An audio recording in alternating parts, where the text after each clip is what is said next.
नगर में एक राजा राज्य करता था। वह बहुत ही शूरवीर और पराक्रमी योद्धा था। राजा की कुल 7 अत्यंत सुंदर रानियां थीं, लेकिन वह राजा अपनी सभी रानियों में से सबसे छोटी रानी से अत्यधिक प्रेम करता था। वो प्रतिदिन अपने गुरु से मिलने के लिए जाता था। एक दिन की बात है, जब वह राजा अपने गुरु के आश्रम की तरफ जा रहा था, तभी अचानक ही रास्ते में उसे एक पनिहारिन मिल जाती है। हे राजन, आप प्रतिदिन इतनी सुबह कहाँ जाते हैं? हे सुंदर स्त्री, हम तो प्रतिदिन शिक्षा ग्रहण करने के लिए अपने गुरु के पास जाते हैं। यह तो बहुत अच्छी बात है, लेकिन आप मुझे यह बात बताइए कि क्या आपने त्रिया चरित्र पढ़ा है? मैंने तो यह कभी पढ़ा ही नहीं है। हे राजन, आप एक बार त्रिया चरित्र अवश्य पढ़ना। यह तो बता दो कि यह त्रिया चरित्र क्या होता है। आप यह बात अपने गुरुजी के पास जाकर पूछना और त्रिया चरित्र को अवश्य ही पढ़ना। मैं आज ही अपने गुरु के पास जाकर उनसे पूछूंगा कि आपने मुझे त्रिया चरित्र क्यों नहीं पढ़ाया है। इतना कहकर वह राजा वहाँ से अपने गुरु के आश्रम की तरफ जाने लगते हैं। हे पुत्र, क्या हुआ? आज तुम परेशान क्यों लग रहे हो? क्या बात है? मुझे निश्चिंत होकर पूरी बात बताओ। गुरुवर, आपने मुझे त्रिया चरित्र क्यों नहीं पढ़ाया? आपने मुझसे त्रिया चरित्र के बारे में यह बात क्यों छुपाई? पुत्र, तुम त्रिया चरित्र नहीं पढ़ पाओगे, क्योंकि त्रिया चरित्र को पढ़ना खतरे से खाली नहीं होता, और अगर फिर भी तुम त्रिया चरित्र पढ़ोगे तो उसमें तुम्हारे प्राण भी जा सकते हैं। इसीलिए हमने तुम्हें अभी तक त्रिया चरित्र नहीं पढ़ाया है। आप चिंतित मत होइए, क्योंकि हम स्वयं ही इस राज्य के राजा हैं, इसलिए हमारे प्राण कौन ले सकता है। हम सब कुछ संभाल लेंगे। आप निश्चिंत होकर हमें त्रिया चरित्र पढ़ाइए। ठीक है, अब तुम इतनी हट कर रहे हो तो हम तुम्हें त्रिया चरित्र पढ़ाते हैं। फिर उस दिन से उसके गुरु उस राजा को त्रिया चरित्र पढ़ाने लगते हैं, और उस राजा को त्रिया चरित्र पढ़ते पढ़ते 1 वर्ष हो जाता है। हे पुत्र, अब तो तुम्हारे त्रिया चरित्र की शिक्षा पूरी हो चुकी है, इसलिए तुम अपने घर जा सकते हो। अब तुम्हें यहाँ हमारे आश्रम में आने की कोई आवश्यकता नहीं है। गुरुदेव, मैं त्रिया चरित्र को अपनी आंखों से होते हुए देखना चाहता हूँ। ठीक है, अगर तुम्हारी इतनी ज्यादा इच्छा हो रही है कि तुम त्रिया चरित्र को अपनी आंखों से देखो, लेकिन यह तुम्हें बड़ी सूझबूझ से करना होगा, क्योंकि हमने तुम्हें पहले ही बताया है कि इसमें प्राण जाने का भी खतरा बना रहता है। फिर वे उस राजा को अभिमंत्रित करके एक माला देते हैं। पुत्र, यह लो, इस माले को अपने गले में धारण कर लेना, और जब तक तुम इस माले को धारण किए रहोगे तब तक तुम्हें कोई भी पहचान नहीं पाएगा, लेकिन तुम उसे अच्छी तरह से पहचान पाओगे। और तुम्हें त्रिया चरित्र को अपनी आंखों से देखने के लिए आज की रात के 12 बजे बिस्तर से उठकर अपने महल से निकलकर पूर्व दिशा की ओर वन में जाना है, और वहां पहुंचकर इस माले को अपने गले में धारण कर लेना है। उसके बाद वहीं पर खड़े हो जाना है। हे गुरुदेव, ठीक है, आपने जैसा बताया है मैं वैसा ही करूंगा। जैसे ही रात के 12 बजते हैं, तब वह राजा अर्धरात्रि में अपने हाथ में वह माला लेकर महल से वन की तरफ पूर्व दिशा की तरफ चला जाता है, और वहां पहुंचकर उस माला को अपने गले में धारण कर लेता है, जिससे उसे कोई भी पहचान नहीं पाए। उसके बाद वह राजा वहीं पर खड़ा हो जाता है। तभी अचानक से उसने वही पनिहारिन को देखा जो उसे रास्ते में मिली थी। यह तो वही पनिहारिन है जिसने मुझसे कहा था कि त्रिया चरित्र की शिक्षा ग्रहण करूं, लेकिन यह इतनी रात में किसके लिए भोजन लेकर जा रही है। चलो इसके पीछे चलकर देखता हूँ कि यह अर्धरात्रि में इस तांत्रिक की कुटिया की तरफ क्यों जा रही है। इसका क्या कारण हो सकता है। वह पनिहारिन उस राजा को देखने के बाद भी बिल्कुल पहचान नहीं पाती है, क्योंकि उस राजा ने अपने गले में वह माला पहन रखी थी। राजा भी उस पनिहारिन के पीछे पीछे छुपते हुए चलने लगा और जब वह पनिहारिन उस तांत्रिक की कुटिया के पास पहुंच जाती है, वहीं पर एक वृक्ष के पीछे छिपकर राजा उसे देखने लगता है। फिर वह पनिहारिन उस तांत्रिक के पास पहुंच जाती है। अरे पनिहारिन, पहले तो तुम मुझे बताओ कि आज तुम्हें आने में इतनी देर क्यों लग गई? महात्मा जी, मेरा विवाह हो चुका है और मेरा पति मुझे अपने साथ अपने घर ले जाने के लिए आया है। वे मुझे कल अपने साथ लेकर चले जाएंगे, इसलिए मुझे उन्हें सुलाने में देर हो गई और आपके पास मुझे आने में भी बहुत देर हो गई। इसका मतलब कि तुम अपने पति के साथ उसके घर जाना चाहती हो, तो अब तुम मेरे पास क्यों आई हो? चली जाओ अपने पति के साथ अपने ससुराल। तुम क्या मुझसे आज्ञा लेने आई हो? मैं आपके बिना नहीं रह सकती हूँ। मैं आपके बिना जीवित नहीं रह पाऊंगी, क्योंकि मैं आपसे बहुत प्रेम करती हूँ और मैं आपको पाने के लिए कुछ भी कर सकती हूँ। हे पनिहारिन, अगर तुम चाहती हो कि हमारा और तुम्हारा मिलन हो जाए, तो तुमको इसके लिए एक काम करना होगा। इसके बाद वह साधु उस पनिहारिन को एक बहुत बड़ा चाकू निकाल कर देते हैं। पनिहारिन, जल्दी अपने घर जाओ और अपने पति की गर्दन काट कर मेरे पास लेकर आओ। अपने उस पति को मौत के घाट उतार दो, जो हमारे और तुम्हारे बीच के मिलन में बाधा उत्पन्न कर रहा है। और अगर तुम ऐसा कर देती हो, तभी मैं तुम्हें अपना लूंगा। उसके बाद तुमसे विवाह भी कर लूंगा। तुम्हें मैं अपनी धर्म पत्नी बना लूंगा। फिर वह पनिहारिन बिना कुछ समझे ही उस साधु से वह चाकू ले लेती है और दौड़ते दौड़ते अपने घर पहुंच जाती है। घर पहुंचकर उसने देखा कि उसका पति आराम से सो रहा है। फिर वह पनिहारिन बिना कुछ सोचे समझे उस चाकू से नींद में ही अपने पति की गर्दन काटकर उसे मौत के घाट उतार देती है। लेकिन वह राजा उस पनिहारिन के पीछे पीछे उसके घर तक आ गया था और उसने यह पूरा दृश्य देख लिया था। फिर वह पनिहारिन अपने पति की कटी हुई गर्दन को अपने एक हाथ में पकड़कर उस तांत्रिक के पास लेकर पहुंच जाती है। फिर वह राजा भी छिपे हुए उस पनिहारिन के पीछे पीछे तांत्रिक की कुटिया के समीप एक उसी वृक्ष के पीछे छिप जाता है जहाँ पर वह पहले छिपा हुआ था। अरे कुलटा स्त्री, तू अभी तुरंत ही यहाँ भाग जा, क्योंकि तूने अपने पति के साथ 7 फेरे लिए थे। अगर तू अपने पति की नहीं हो सकी तो तू मेरी क्या होगी? लेकिन अगर मैं तुझे अपना भी लूं तो क्या उम्मीद है कि तू मेरे साथ ऐसा नहीं करेगी? क्योंकि तुझे और कोई पसंद आ जाएगा तो तू मुझे भी अपने पति की तरह जान से मार डालेगी। इसलिए तू अभी तुरंत ही यहाँ से भाग जा, और अगर तू मेरे पास कभी भी दोबारा आई तो मैं तुझे जीवित नहीं छोड़ूंगा।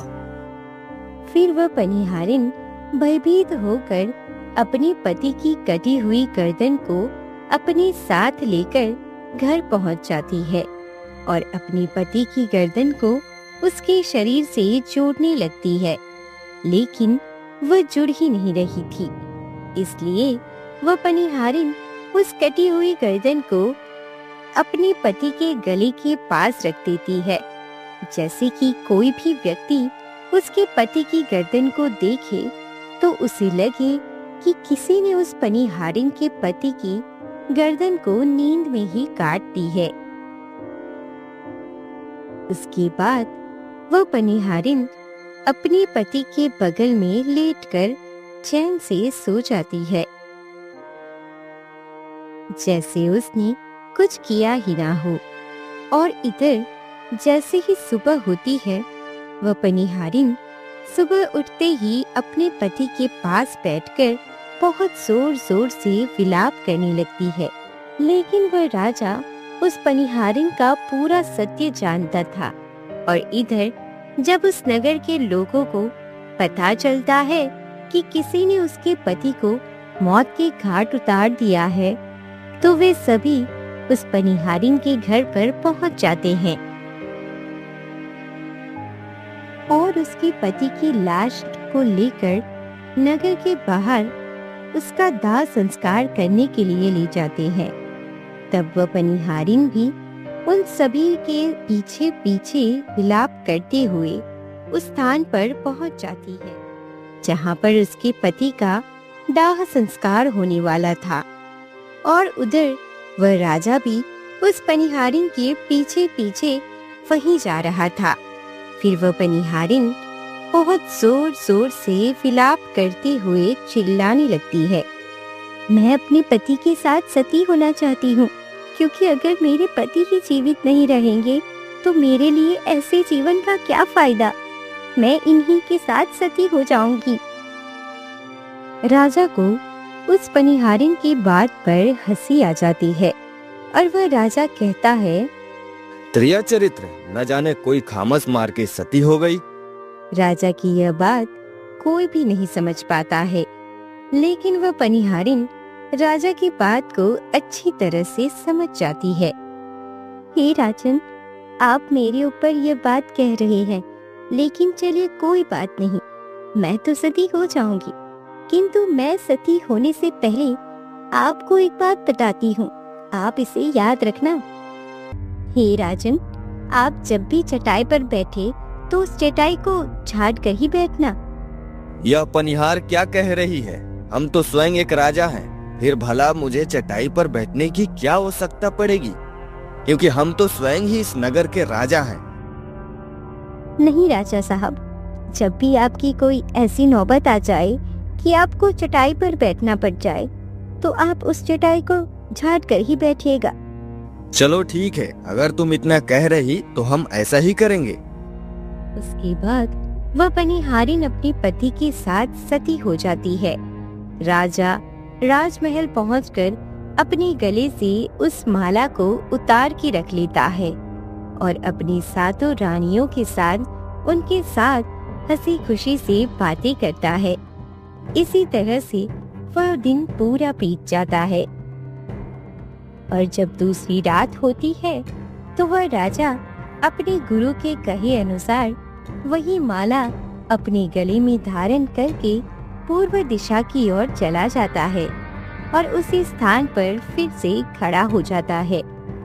उसके कुछ देर बाद का दृश्य देखकर वह राजा दंग रह जाता है, क्योंकि उसकी सातों रानियां अपने अपने हाथों में भोजन की थालियां लेकर उसी तांत्रिक की कुटिया की तरफ जा रही थी, जिसके पास वह पनिहारिन गई हुई थी।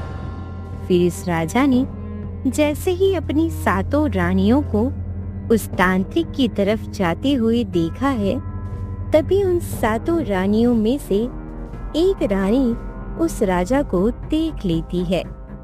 यह आदमी इतनी रात में यहाँ पर क्यों खड़ा हुआ है? फिर वे सातों रानियां उस राजा को अपने पास ले जाती है। तुम कृपया करके इन भोजन की थालियों को इस कुटिया तक ले चलने में हमारी मदद कर दो।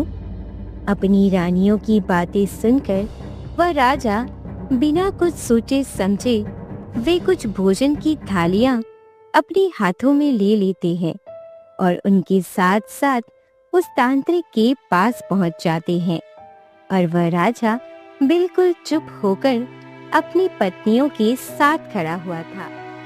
मेरी प्रेम में ऐसी क्या कमी रह गई जिसकी वजह से उसकी सातों रानियां उस साधु के पास आती है, और इस तांत्रिक के पास ऐसा क्या है जिसके कारण उसकी सातों रानियां इतनी रात में इस तांत्रिक से मिलने के लिए आती हैं? यह आदमी कौन है? तांत्रिक महाराज, यह आदमी तो हमें रास्ते में मिला था और इसने हमारी मदद की है, इसलिए हम इसे भी अपने साथ लेकर आए हैं आपके पास। चलो एक काम करते हैं, आज रात इसे यहीं पर रहने देते हैं। यह आदमी कल सुबह होते ही यहाँ से चला जाएगा। फिर वह तांत्रिक उस बड़ी रानी की इस बात को मान लेता है और अपने एक शिष्य को आवाज देकर बुलाकर उसे कहता है, इस आदमी के लिए आज की रात ठहरने का प्रबंध कर दो। अपनी गुरु की आज्ञा पाकर वह शिष्य उस राजा को अपने साथ एक कमरे में ले जाता है और उस कमरे में राजा के सोने का प्रबंध चटाई बिछाकर किया गया था। देखो भाई, आज तुम्हें इस चटाई पर ही सोना पड़ेगा। उस राजा से इतना कहकर साधु का वह शिष्य उस कमरे से चला जाता है। आज तो चटाई पर सोने की नौबत आ ही गई। चलो कोई बात नहीं, सिर्फ आज ही की तो रात है। आज की रात हम चटाई पर ही सोकर रात काट लेंगे। वह राजा यही सब सोच ही रहा था कि तभी अचानक से उसे उस पनिहारिन की बातें याद आ जाती है। इस चटाई को झाड़ ही लेते हैं, हो सकता है इसका कोई राज हो। इतना सोचकर उस राजा ने जैसे ही उस चटाई को उठाई तो उसने देखा कि उस चटाई के नीचे एक बहुत बड़ा भयानक कुआं बना हुआ है। राजा ने उस कुएं के अंदर झांक कर देखा तो उसने अंदर बहुत सारे कैदी बंद पाए, जिन्हें उस साधु ने जबरदस्ती कैद कर रखा था। तभी अचानक से उन कैदियों में से एक आदमी उस राजा को पहचान लेता है। हे राजन, आप यहाँ कैसे आ गए? राजा साहब, आप यहाँ से भाग जाइए। हम तो यहाँ से निकल नहीं पाए, लेकिन आप यहाँ से भाग जाइए, नहीं तो जो हमारा हाल हुआ है आपका भी यही हाल हो जाएगा। आप भी यहाँ फंस जाएंगे। कहीं आपको भी यह तांत्रिक पकड़कर इस कुएं में डाल देगा, इसलिए आप जितना जल्दी हो सके यहाँ से भाग जाइए। राजा उस कमरे के अंदर गया था तो उसने अपने गले से वह माला निकाल ली थी। फिर जब राजा उस कुएं में कैद कैदियों की बातें सुनकर बहुत ही भयभीत हो गए। उसके बाद वह राजा वहां से भागने लगा। जब वहां से भाग रहा था तो वह अपने गले में माला पहनना भूल गया था। इसीलिए उन सातों रानियों और उस तांत्रिक ने राजा को वहां से भागते हुए देख लिया। यह तो हमारे पति है और इन्होंने तो हमें यहाँ देख लिया है। हमें देखकर भाग रहे हैं। अब तो हमारी सारी पोल पट्टी खुल जाएगी, इसलिए अब हमारा क्या होगा? तुम सभी यहाँ यूं खड़ी होकर क्यों देख रही हो? जाओ जल्दी से अपने पति को पकड़कर मेरे पास लेकर आओ। उस तांत्रिक की बातें सुनकर वे सातों रानियां उस राजा के पीछे दौड़ती हुई जाती है, लेकिन वे रानियां उस राजा को नहीं पकड़ पाती है। वह राजा अपने महल पहुंच गया था। यह देखकर वे रानियां बहुत ही भयभीत हो जाती है और भयभीत होकर वे सातों रानियां वापस उसी के पास लौट जाती है। फिर उस तांत्रिक से कहती है, हे तांत्रिक महाराज, अब तो हमारे पति हमें जीवित नहीं छोड़ेंगे। हम जैसे ही महल जाएंगे वैसे ही हमारे पति हमारे प्राण ले लेंगे। इसलिए हे साधु महाराज, आप हमारे प्राण बचा लीजिए और हमें इसका कोई उपाय बताइए। तब वो साधु उन रानियों को एक जादुई कील देते हुए उनसे कहता है, जब तुम महल में जाना तो किसी भी तरह से अपने पति के माथे पर इस जादुई कील को गाड़ देना, जिससे तुम्हारा पति ढेर बन जाएगा। उसके बाद तुम सभी साथ मिलकर उसे जान से मार देना, फिर मेरा खेल समाप्त हो जाएगा। जादुई कील को लेकर वे रानियां महल पहुंच जाती है। महल पहुंचकर वे सातों रानियां आपस में बातचीत करने लगती है। अरे बहन, यह काम तुम्हारा है, क्योंकि राजा साहब हम सभी में से सिर्फ तुम्हें ही सबसे ज्यादा प्रेम करते हैं। इसीलिए तुम किसी भी तरह से इस कील को राजा साहब के माथे में गाड़ देना। ठीक है, मैं ऐसा ही करूंगी। सातों रानियों को अपने पास आते हुए देखा, तब वह क्रोध में आकर उनसे कहने लगा, पहले तुम सभी यहीं रुको और मुझे ये बताओ कि हमारे राज्य में मुझ में ऐसी क्या कमी आ गई है जिसके लिए तुम सभी आधी रात में उस तांत्रिक के पास जाती हो? इसका क्या कारण है? महाराज, हमें क्षमा कर दीजिए। हमें लगता है कि उस तांत्रिक बाबा ने हम सभी के ऊपर कोई तंत्र मंत्र कर दिया था, इसीलिए हमसे ऐसी गलती हो गई। आगे से ऐसी गलती हमसे कभी नहीं होगी। शायद उस साधु ने ही इन सभी पर कोई तंत्र मंत्र कर दिया होगा, इसलिए अब मैं अपनी सातों पत्नियों को माफ कर देता हूँ। चलो ठीक है, तुम सभी अपने अपने कमरे में चली जाओ। जब रात को राजा सो जाता है तो वे सातों रानियां भी वहीं आ जाती है। उसके बाद वह सबसे छोटी रानी उस जादुई कील को निकालती है और राजा के माथे में गाड़ देती है। तभी अचानक से उस राजा की नींद खुल जाती है, लेकिन इतने समय में वह ढेर बन चुका था। इसीलिए अब उस राजा में इतनी भी शक्ति नहीं थी कि वह उन सातों रानियों से मुकाबला कर सके। फिर जब वे सातों रानियां उस राजा को पकड़ने लगी, तब उस राजा ने थोड़ी सी हिम्मत दिखाई और अपने महल की खिड़की से कूदकर भागते भागते अपने गुरु के पास पहुंच गया। हे गुरुदेव, आप मुझे माफ कर दीजिए, आप मेरे प्राण बचाइए, नहीं तो मैं मर जाऊंगा। पुत्र, मैंने तुमसे पहले ही कहा था कि तुम त्रिया चरित्र मत ग्रहण करो, इसमें जान भी जा सकती है। देखा इसे सीखने का परिणाम क्या होता है। हे गुरुदेव, आप मुझे माफ कर दीजिए और किसी भी तरह से शीघ्र ही मेरे प्राणों को बचा लीजिए, नहीं तो मैं बिना किसी अपराध के यूं ही मारा जाऊंगा, क्योंकि मेरी पत्नी ने मेरे माथे पर एक जादुई कील ठोक दी है, जिसके कारण मैं बिल्कुल ढेर बन चुका हूँ। फिर गुरु अपनी दोनों आंखें बंद करके उस राजा के साथ घटित सभी घटनाओं का दृश्य देख लेते हैं। यह वही कील है जो तुम्हारी रानियों को उस तांत्रिक ने दिया है, इसलिए मैं तुम्हें अब नहीं बचा सकता हूँ। नहीं गुरुदेव, आप तो ऐसा मत कहिए, मैं आपका शिष्य हूँ, आपका कर्तव्य बनता है मेरी जान बचाने का। हम तुम्हें तोता बना देंगे, और जब हम तुम्हें तोता बना देंगे तो तुम सुखवादी जाकर रहना, क्योंकि सुखवादी में किसी के तंत्र मंत्र नहीं काम करते हैं। और जब तुम्हें अत्यधिक प्रेम करने वाली स्त्री मिलेगी, तब तुम पुनः राजा बन जाओगे। ठीक है गुरुदेव, आप हमें तोता ही बना दीजिए। उसका गुरु उस राजा को तोता बना देते हैं और वह राजा तोता बनने के बाद वहां से उड़कर सुखवादी गांव में पहुंच जाता है।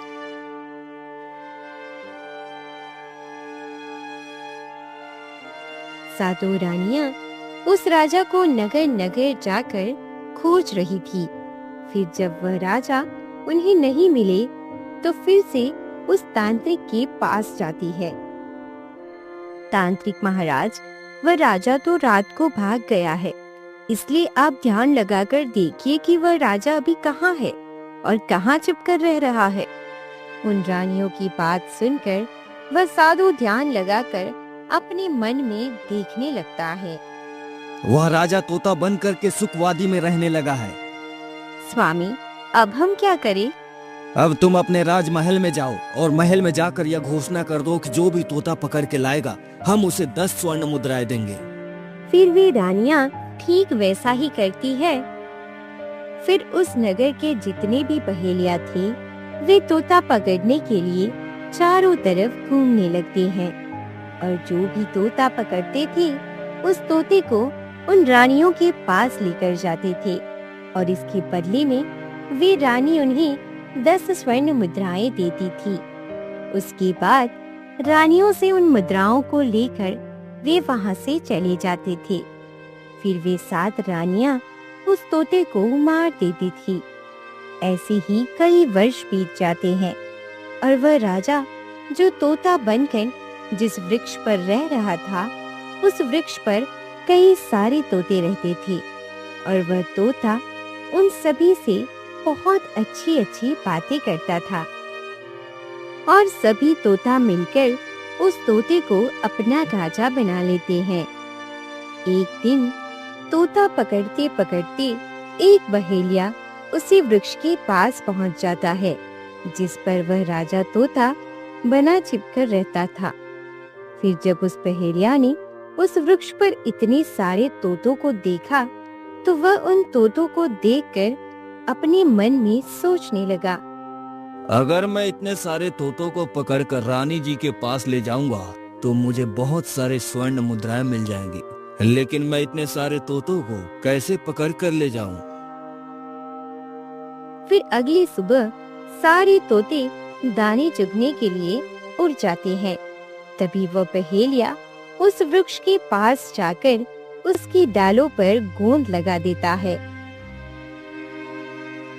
तब वे सारे तोते उड़कर वापस उसी वृक्ष पर बैठ गए। तब उन सभी तोतों के पैर उस गोंद के कारण। राजन, आप ही कुछ कीजिए, हमें किसी तरह आजाद कीजिए, वरना वह बहेलिया सुबह आएगा और हमें पकड़कर अपने साथ ले जाएगा और मार डालेगा। भाइयों, मेरी बात ध्यान से सुनो। सुबह जब वह बहेलिया आए तब तुम सभी मरने का नाटक करना, जिससे वह बहेलिया तुम्हें मरा हुआ समझकर इस वृक्ष से निकालकर जमीन पर रख देगा। इसलिए उसे यह महसूस होना चाहिए कि सारे तोते मर चुके हैं। उसके बाद तुम सभी समय रहते ही उड़कर किसी अन्य सुरक्षित स्थान पर चले जाना। बाकी मैं सब कुछ संभाल लूंगा।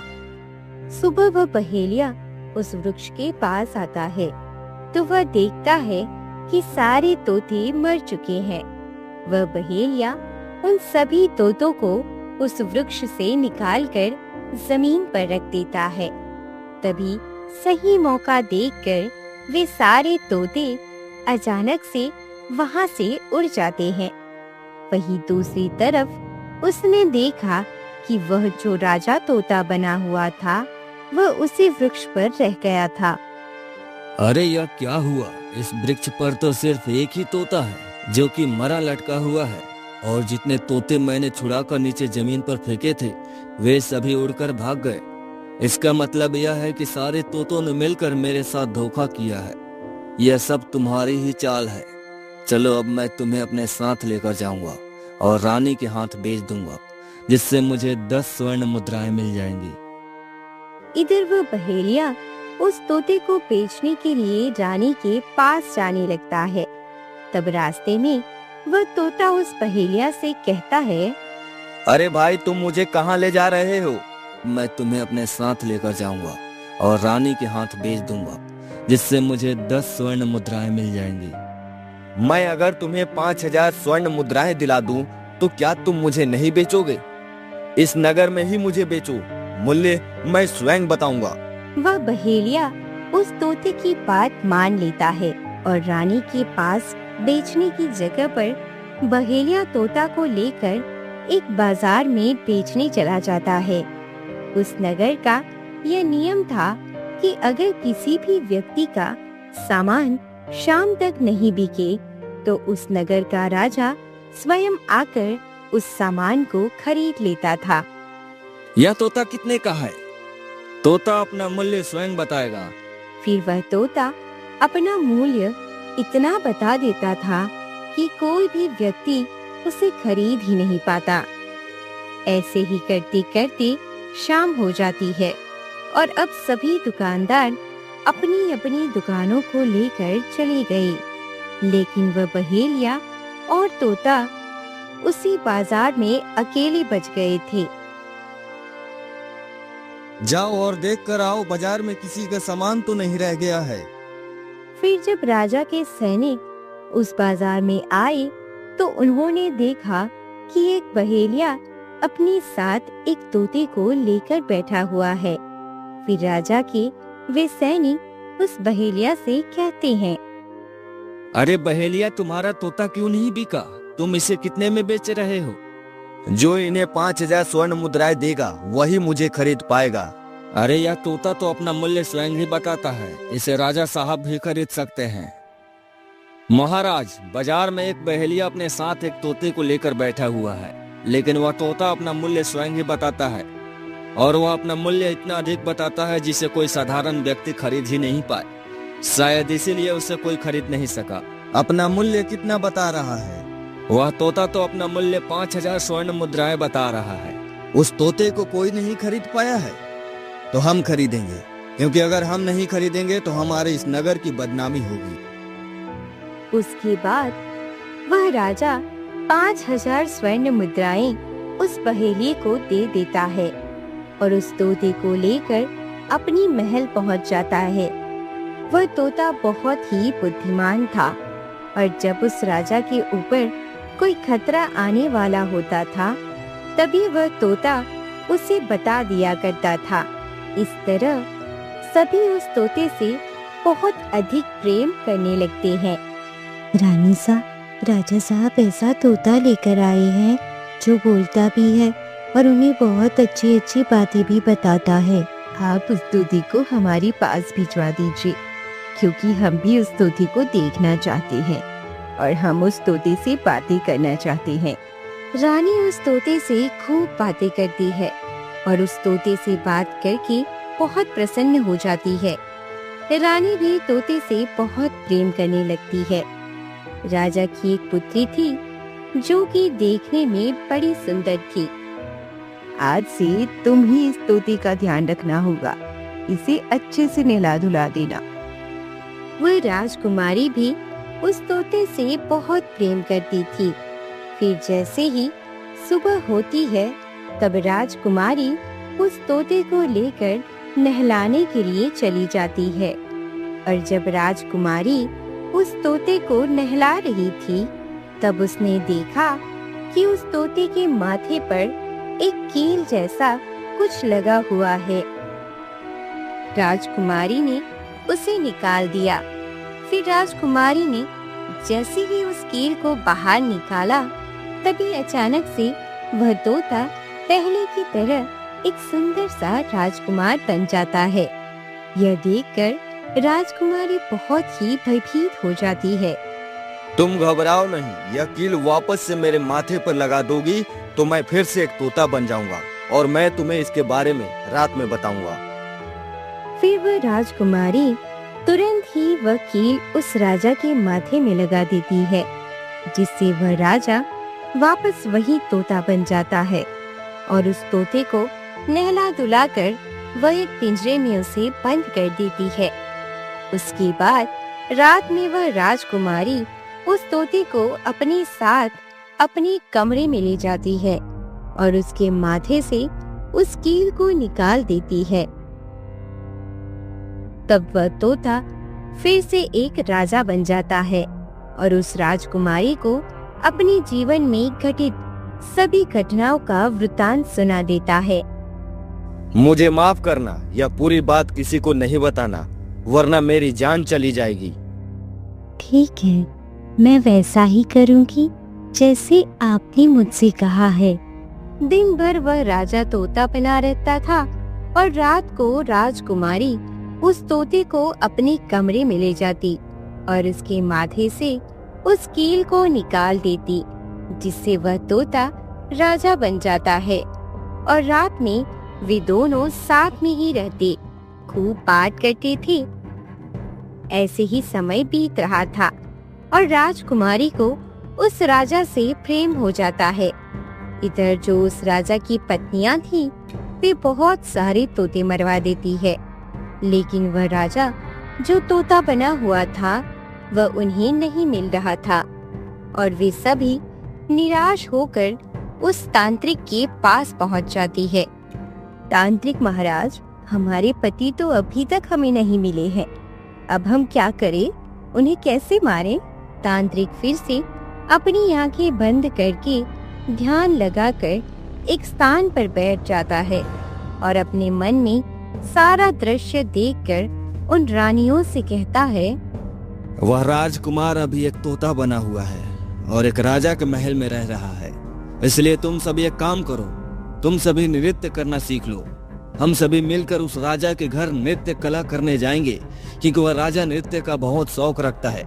इसलिए जब वह राजा हमारे नृत्य से प्रसन्न हो जाएगा और हमसे पुरस्कार में कुछ मांगने के लिए कहेगा तो हम उस राजा से वह तोता ही मांग लेंगे और फिर हम सब मिलकर उस तोते को आसानी से मार देंगे। उसके बाद मैं तुम सभी से विवाह कर लूंगा। ऐसे ही धीरे धीरे समय बीतने लगा। वह तांत्रिक तबला बजाता था और सातों रानियां नृत्य कला सीखने लगी। फिर कुछ महीने बाद वह तांत्रिक तबला बजाया करता था। अब वह सातों रानियां पूरी तरह से नृत्य करना सीख चुकी थी। तभी एक दिन वह साधु का भेष बदलकर और उन सातों रानियों को नृत्य करने वाली स्त्री बनाकर उस नगर के राजा के दरबार में पहुंच जाता है। आप लोग कौन हैं और यहाँ क्यों आए हैं? हम सभी नृत्य करने वाले हैं और हम आपके महल में अपना नृत्य दिखाने के लिए आए हुए हैं। राजा को भी नृत्य देखने का बहुत शौक था, इसलिए वह उस साधु की बात मान लेता है और वह साधु तबला बजाना शुरू कर देता है। वे सातों रानियां जो नृत्य करने वाली बनकर आई हुई थी, वे भी उस राजा के सामने नृत्य करने लगती है। और जब उस तबले की आवाज तोता के कानों में पहुंचती है, तो वह तोता समझ जाता है कि वह साधु उसकी सातों रानियों को साथ लेकर भेष बदलकर यहाँ पर आ गया है, इसलिए अब उसकी जान नहीं बच पाएगी। लेकिन जब वह राजकुमारी उस तोते को अपने साथ लेकर कमरे में आ जाती है और उस तोते के माथे पर लगी हुई कील को निकाल देती है। देखो, यह जो नृत्य करने और तबला बजाने आए हुए हैं, यह वही तांत्रिक है और मेरी पत्नियां हैं। यह अगर अपने नृत्य से राजा साहब को प्रसन्न कर देते हैं तो पुरस्कार के बदले में मुझे मांग लेंगे और मुझे ले जाकर सभी साथ मिलकर मुझे मार देंगे। इसलिए ध्यान से सुनो, जब राजा साहब आदेश दे कि उस तोते को लेकर आओ, तो तुम कुछ भी करके मुझे नहीं देना, और जब राजा साहब स्वयं मुझे लेने के लिए आए, तब तुम उन्हें भी मुझे मत देना और उनसे कहना कि मैं आपको इस तोते को नहीं दूंगी। और जब राजा इस बात को न माने, फिर राजा तुमसे जिद करने लगे और मुझे मांगने लगे, तब तुम गुस्से में आकर के इस पिंजरे को फेंक देना, जिसके बाद मैं अपने बचने का रास्ता मैं स्वयं ही ढूंढ लूंगा।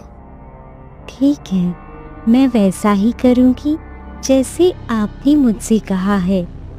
उधर वह साधु तबला बजा रहा था और वे सातों रानियां नृत्य कर रही थी, तो वह राजा प्रसन्न होकर उनसे कहता है, मांगो, क्या मांगना चाहते हो? राजा साहब, आपके पास जो तोता है और आपने जिसे कुछ दिनों पहले ही खरीदा है, उस तोते को आप मुझे दे दीजिए। ठीक है। फिर राजा अपने मंत्री को आदेश देता है, जाओ मेरी पुत्री से उस तोते को लेकर आओ। इस तोते को मुझे दीजिए। मैं इस तोते को किसी को भी नहीं दूंगी। देखिए राजकुमारी जी, आप जिद मत कीजिए, मुझे इस तोते को दे दीजिए। तुम जल्दी से जाओ और मेरे पिताजी को यहाँ भेजो, वही आकर इसे ले जाएंगी। फिर वह मंत्री उस राजा के पास जाकर उसे सारी बात बता देता है, जिसे सुनकर वह राजा स्वयं अपनी पुत्री के पास आता है।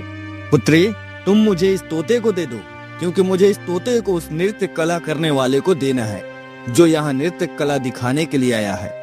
पिताजी, मैं इस तोते को आपको नहीं दूंगी। यह सुनकर उस राजा को बहुत क्रोध आ जाता है। अरे पुत्री, तुम कैसी बातें कर रही हो? मुझे इस तोते को उस नृत्य करने वाले को देना ही पड़ेगा, क्योंकि मैंने उसे इस तोते को देने का वादा किया है। तब वह राजकुमारी क्रोध में आकर उस तोते के पिंजरे को जमीन पर फेंक देती है, जिससे वह पिंजरा टूट जाता है और जमीन पर गिरने की वजह से वह तोता उस पिंजरे से आजाद हो जाता है। फिर वह तोता दरबार में पहुंच जाता है, लेकिन जब वह तांत्रिक और सातों रानियां उस तोते को देखती है, तब उनसे रहा नहीं जाता और वे सभी मिलकर उस तोते को पकड़ने लगते हैं। कुछ देर बाद वे सभी मिलकर उस तोते को पकड़ लेते हैं। फिर जैसे ही वे सभी मिलकर उस तोते को मारने के लिए बढ़ते हैं, तभी अचानक से वह तोता पास में रखी हुई एक थाली जमीन पर गिरा देता है, जिसकी आवाज सुनकर वह राजकुमारी और उस नगर का वह राजा वहां पर आ जाते हैं। अरे तुम सभी इस तोते को क्यों मारने जा रही हो?